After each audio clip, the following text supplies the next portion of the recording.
Alright, let's get down to brass tacks. Was this season premiere the best thing ever or the worst thing ever? Because we all know in this fandom those are the only two options. Now, in case you're unaware, I was under the impression that the season 4 finale did its utmost to kill the show, or at least to kill the two-parters. And every time we've been in Ponyville since then, the main six have all been sitting around this throne room apparently contemplating the futility of their own existence. We've been over it like a million times, Twilight! A million times! So with this, it's sort of apparent that the show doesn't intend to try to recover from the blow season 4 dealt it, and that means that Rarity Takes Manhattan, the only key episode I thought was good, was indeed the moment that Rarity gave up on her dreams of being a big shot fashion designer, and Rainbow Falls was the end of Rainbow Dash's dream to become the captain of the Wonderbolts. You can't have a nightmare if you never dream.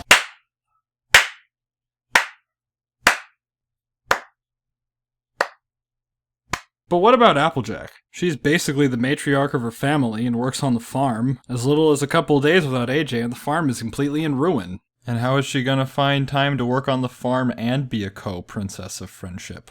I mean, it's been very clear since the beginning of the series that they need Big Mac and Applejack to keep the farm running smoothly. Don't kids show logic me now? You were doing so well for 4 years. Not to mention, the best of the MLP comics was dedicated to depicting how hellishly busy the daily schedule of the princess is. And even in the A-canon of the show, they depict the princess's duties as something that would make Rainbow Dash or Pinkie Pie kill themselves with boredom. Life in the Crystal Empire is wonderful, but it's become a little predictable. Why would the Tree of Harmony want us to sit in a castle in Ponyville? It doesn't make any sense. So is this going to be one of those things looming over the whole series, or just the two-parters from now on? We may never find out until next week. And M.A. Larson is back. And why is it that he's around every time some bullshit about Cutie Marks comes up? This isn't a problem specific to this episode, but it's been a long-established rule that no one knows exactly what a cutie mark does. A cutie mark is a representation of a pony's unique talents and skills. Representation?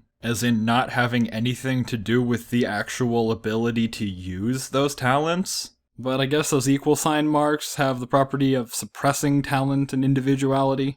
Even tweets don't make sense anymore. No, Fluttershy, all you have to do is unfollow Jaden Smith, then you'll be fine. So getting all messed up like that wasn't so much the result of losing their cutie marks as it was having them replaced by these equal signs. I'll allow it. But what about Applejack's countryisms? I can't even make countryisms no more. Take, for instance, a pony who couldn't speak English. What would happen if they got an equal sign mark? Are they like a distributive thing? Did every one of those ponies get a little bit better at apple bucking while Applejack lost most of her ability? Or is it just a predetermined set of traits that you become equal to? Why did Applejack lose her ability to kick hard, but Twilight kept her memory of obscure unicorn history? I'm pretty sure Meadowbrook only had 8 magical items. Could this equal sign mark be used to, say, prolong a pony's life?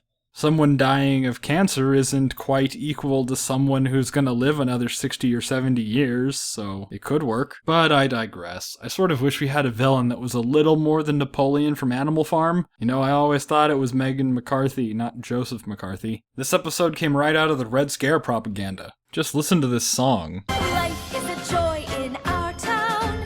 We're all equal here. It's super creepy, and I don't think that all comes from the lyrics. Now, I don't know anything about music, so I can't be sure, but to me it feels like there's a really uncanny disconnect between the floaty, fluttery woodwinds and the harsh cadence of the drum beat. In our town,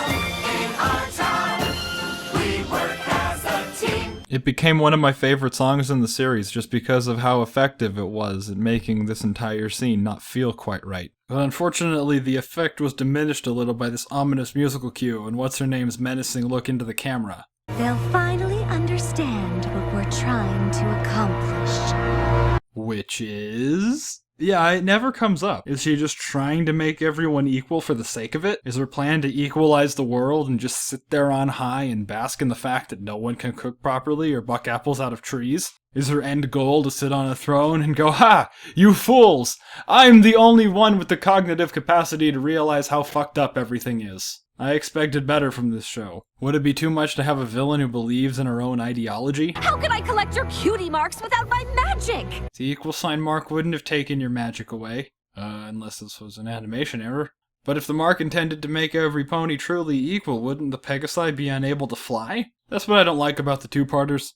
The bad guys have to be bad and evil or crazy or something. All the in-between episodes can have bad guys like jealousy or secrecy or autism. You know, things that can actually be overcome with friendship. This problem could be solved much more efficiently with a gun. Actually, how would you work a trigger with a hoof? Never mind, I didn't actually think that one through.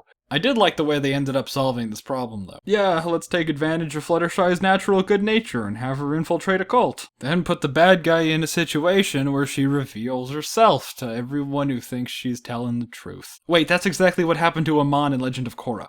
God damn it, stop copying Animal Farm. Either way, it was nice to see the classic trope of bad guy monologues their entire plan to the good guy kinda turned on its head. You lied to us! So what? Everything else I said is true. Oh great, now I'm not sure if this was supposed to be an allegory for communism or Fox News. Shit. I think the biggest factor in why I enjoyed this episode so much is that the ending didn't feel rushed. In fact, I felt it dragged a little.